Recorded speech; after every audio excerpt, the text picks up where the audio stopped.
안녕하세요. 시청자 여러분. 그동안 많이 기다리셨죠? 벌써 한 주일이 지났네요. 네. 이상적인 재정 이야기를 명쾌하게 풀어드리는 리차드 명과 함께하는 머니 톡스. 오늘 그 12번째 시간을 맞습니다. 기본적으로 지난번에 그 방송이 나간 이후에 참 많은 분들이 문의를 하셨어요. 재정보조 신청은 좋은데 그럼 어떻게 하면 신청을 잘 할 수 있느냐? 예. 물론 거기에 대한 해답을 오늘 드리도록 하겠습니다. 물론 가정마다 상황이 다르기 때문에 정확한 해답을 모두 적용하기는 힘들지만 기본적인 그 재정보조 진행이라든가 그 입학 사정에 있어서 어떤 방식으로 진행을 해야 그 혜택을 극대화할 수 있느냐 하는 그런 부분에 있어서는 우리가 근본적인 얘기는 우리가 할 수 있겠죠. 뭐니 해도 머니라고 했습니다. 그 기본적으로 자녀가 한 명이 대학을 갈 때는 어떻게든 대학을 가면서 우리가 그 감당을 할 수 있겠지만 자녀가 두 명이 대학을 간다. 참 힘든 얘기죠. 근데 미국은 정말 대학 시스템이 잘 돼 있습니다. 이러한 부분들을 우리가 사전에 준비를 잘하고 대학 선택을 잘 할 경우에 실질적으로 풀어나가는데 아무 커다란 문제가 없이 만들어놨습니다. 예, 정말 행복한 곳에서 살고 있습니다. 네, 따라서 지난 시간에 우리가 재정보조 신청을 위한 팹사 제출과 그리고 또 준비사항 이 부분에 관해서 말씀을 나눴죠. 네, 오늘은 이어서 첫째는 재정보조를 잘 받기 위해서는 재정보조가 어떻게 이루어지고 있는지 그 공식을 우리가 알고 명확한 이해를 아울러서 해야겠죠. 그래서 여러분들과 같이 한번 화면 한번 보시죠. 여기 보면 기본적으로 그 재정보조는 이 전체 총 들어가는 비용을 우리가 Cost of Attendance라고 합니다. 이 COA 이 코스트 오브 어텐던스가 뭡니까? 기본적으로 말하는 우리가 튜션, 등록금, 그리고 제일 중요한 먹고 우리가 자는 문제들이 있죠. 룸 앤 보드. 예, 이거 리듬 앤 블루스가 아닙니다. 그리고 그 책값, 북 코스트, 그리고 교통비.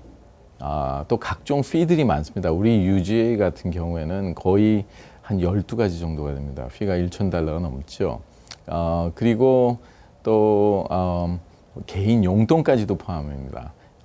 예를 들어서 이제 각 대학마다 다르겠지만 위치한 지형에 따라서 용돈 없이는 정말 나오기도 힘듭니다. 그 정도로 우리가 매년 들어가는 이런 비용들의 증감률을 우리가 바라보면 대강 칼리지 보드를 기준으로 했을 때 총체적인 비용의 증가는 약 10% 정도로 여러분들이 예상하시면 되겠습니다. 눈에 보이는 비용이 있고 보이지 않는 비용이 있기 때문입니다. 예, 따라서 기본적으로 총 들어가는 비용에서 연방정부에서 그 가정의 수익과 자산, 즉 학생과 부모의 각각 수익과 자산을 가지고 그 가정에서 이 가정은 얼마나 분담할 수 있겠다 하는 그런 분담금이 나옵니다. 그래서 그런 분담금을 계산해서 가정 분담금, 즉 expected family contribution이라는 말로 우리가 표현이 될 수 있겠는데요. 그 가정 분담금을 제외한 나머지가 재정 보조를 받을 수 있는 대상 금액이 됩니다. 그걸 우리가 financial need라고 부릅니다. 다른 말로는 우리가 remaining need라고 부를 수가 있겠죠. 총 들어가는 비용을 우리가 total need라고 우리가 생각을 했을 때. 그래서 그 총 들어가는 비용이 각 대학마다 다르지만 거기서 가정 분담금을 뺀 차액이 재정 보조를 받을 수 있는 financial need, 즉 재정 보조 필요분이 되겠습니다. 그래서 그 필요분에 관해서 이 학교가 금년에 얼마나 재정 보조를 해주고 있느냐, 몇 %냐. 지난번에 우리가 여러 칼럼을 통해서 또 방송을 통해서 말씀드렸지만 인스테이신 경우에는 주정부 보조가 대략 한 60에서 한 80% 사이 정도 된다고 그랬습니다. 물론 캘리포니아는 조금 예입니다. 거기는 캘 그랜트라는 방식으로 해서 적게는 한 거주민에 관해서 한 82에서 86% 정도 사이를 보조를 받을 수 있다고 보겠습니다. 그리고 그 받는 보조금 중에서 무상보조금이 차지하는 비율이 절반 정도 조금 넘겠는데요. 무상보조금이라는 거는 그랜트나 우리가 스칼라십을 얘기하고 있는 겁니다. 각 단체에서 지원받을 수 있는 단발성 그 장학금 같은 경우는 그게 보고가 이루어지면 그 다음 연도에 그만큼을 빼고 무상보조를 지출하게 되어 있습니다. 어느 누구든지 총 들어가는 비용에 대비해서 받는 재정보조가 융자금을 포함해서 총 들어가는 비용을 못 넘게 되어 있기 때문입니다. 그렇다면 기본적으로 재정보조를 계산하는 공식에 있어서 이제 우리가 크게 문제로 삼을 수 있는 게 첫째, 그러면 계산되는 공식마다 적용하는 수익과 자산의 범주가 어떻게 되겠느냐 하는 그런 우리가 그 의문도 가질 수가 있고, 물론 다르게 적용됩니다.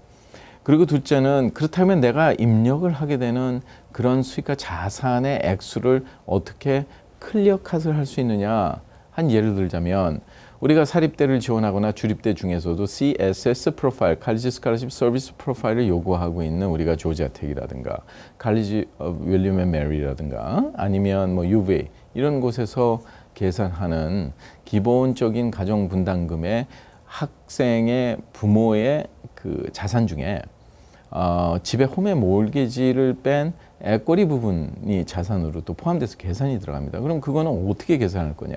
그리고 자산도 우리가 페어 마켓 밸류도 있고 텍스 어세스먼트 밸류도 있고 페더럴 하우징 인덱스 밸류도 있는데 이 중에서 어떤 값을 어떻게 제대로 선택을 해야지 합법적이면서도 주머니 돈을 수천 달러를 절약할 수 있는 그런 어떤 플랜을 우리가 가질 수 있느냐, 이런 모든 것이 굉장히 중요한 일이겠습니다.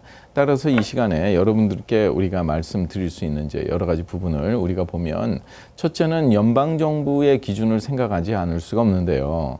지난 시간에도 investment include 하는 상황에서 포함되는 모든 자산의 범주, 그러니까 여기 보면 기본적으로 뭐 리얼 에스테이트라든가 인베스트먼트나 여러 가지 이런 자산의 범주도 있지만 또한 계산되지 않는 자산의 범주도 있다 그랬습니다. 우리가 주립대학을 갈 때 프라이머리 홈의 에쿼리 부분, 순자산 부분은 계산하지 않지만 사립대학 부분은 다 계산하는데, 주립대학 중에도 CSS를 요구하는 대학들은 조지아텍 같이 우리가 다 계산한다고 그랬습니다. 예, 그래서 이런 부분들을 사전에 어떻게 재정 플랜을 통해서 예를 들어서 뭐 분리를 시킨다든가 에스크로우 어카운트를 만들어서 계산하지 않는 자산으로 우리가 배분을 시켜 놓는다든가 뭐 여러 가지 이런 사전 설계 방안이 있겠습니다. 수입은 2년 전의 수입의 데이터를 가지고 하기 때문에 작년보다 금년의 수입이 만약에 줄어들었다 그러면 세금 보고를 내년에 초에 빨리 해서 학교와 학교의 어필을 통해서 네고시에이션을 우리가 해 나가야 되겠죠.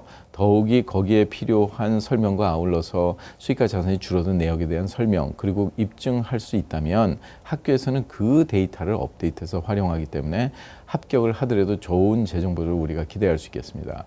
아니면 사업체를 가지고 있는 그런 경우에도 우리가 그 기업 내에 트러스트를 설정을 해서 합법적으로 우리가 익스펜스로 임플로이 베네핏이라든가 프로핏 쉐어링 아니면 펜션을 통해서 우리가 그 충분한 세금 감면 혜택도 바라보고 재정 보조도 최대화 시킬 수 있다고 우리가 지난 시간들에 이어서 우리가 설명을 했죠. 특히 우리 이상엽 회계사님과 같이 초대를 해서 한 그 세션에서 우리가 2번 세션에서 그런 기업체 자체의 트러스트 활용법, 그래서 어떻게 우리가 미국에서 성공적인 삶을 살아갈 수 있느냐 하는 부분에 관해서 심층적으로 우리가 심도 있게 다뤘던 적이 있습니다.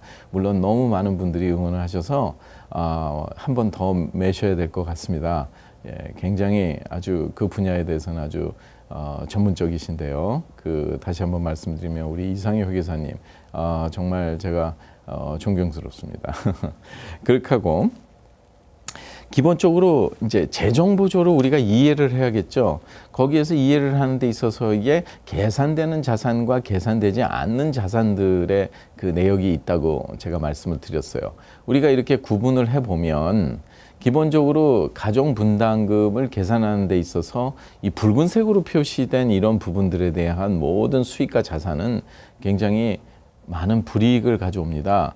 예를 들어서 자녀의 이 학비를 저축하기 위해서 만들어 놓은 529 플랜이라든가 아니면 뭐 코브델 세이빙스 어카운트, 에듀케이션 IRA 등은 그 목적 자체가 학자금입니다. 그럼 부모가 수입이 없어서 2만 5천, 3만 불일지라도 아니면 파산을 했어요.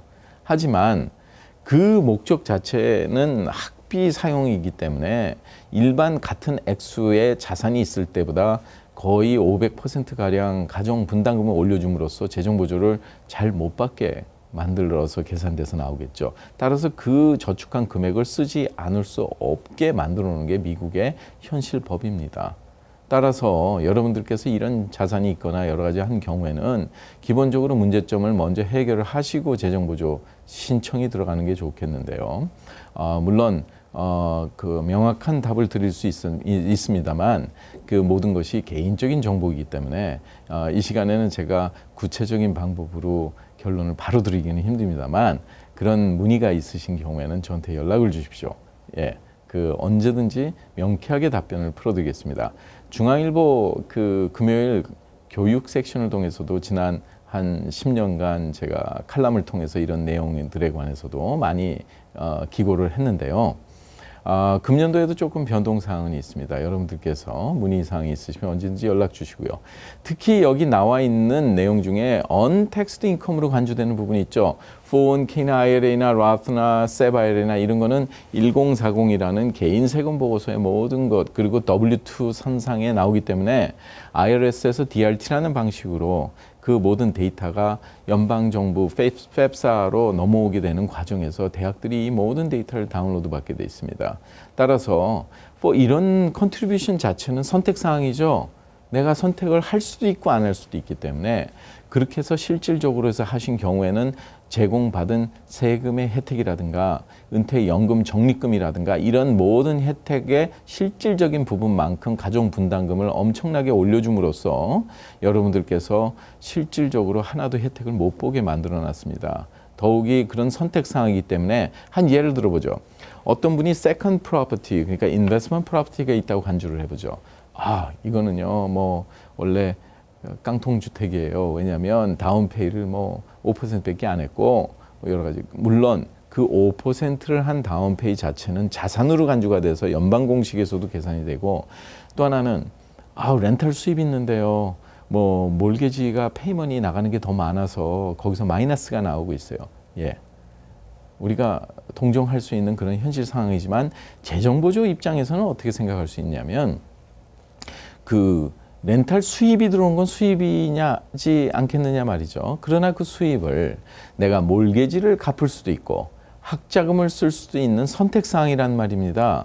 따라서 그것을 본인은 학자금으로 사용을 안 하고 몰게지를 페이하는 데 썼다는 그 자체만으로도 그 아까 말한 우리가 은퇴연금을 적립하는 그런 플랜에서 받는 불이익과 같은 동일한 불이익이 적용이 됩니다. 선택사항이기 때문에 더욱이 그런 모든 것이 1040, 1040 선상에 기본적으로 그 세컨드 프로퍼티 주소까지도 나오기 때문에 그 집에 대한 밸류도 학교에서 그 밸류에는 우리가 마켓 밸류도 있고 텍스 어세스먼트 밸류도 있고 페더럴 하우징 인덱스 밸류도 있지만 학교에서는 제일 높은 밸류를 적용을 시켜서 본인한테 많은 불이익을 갈 수 있습니다. 따라서 이러한 경우에도 우리가 피해 나가는 방법은 있겠지만 기본적으로 이건 사전 설계가 중요합니다. 예, 그래서 이런 부분에 관해서는 실질적으로 개인적으로 연락 주시면 정확한 답을 드리도록 하겠습니다. 예, 그래서 기본적으로 우리가 재정 보조를 극대화시키기 위해서는 재정 설계가 굉장히 중요하고 전략적인 대학 선택이 중요하다 그랬죠.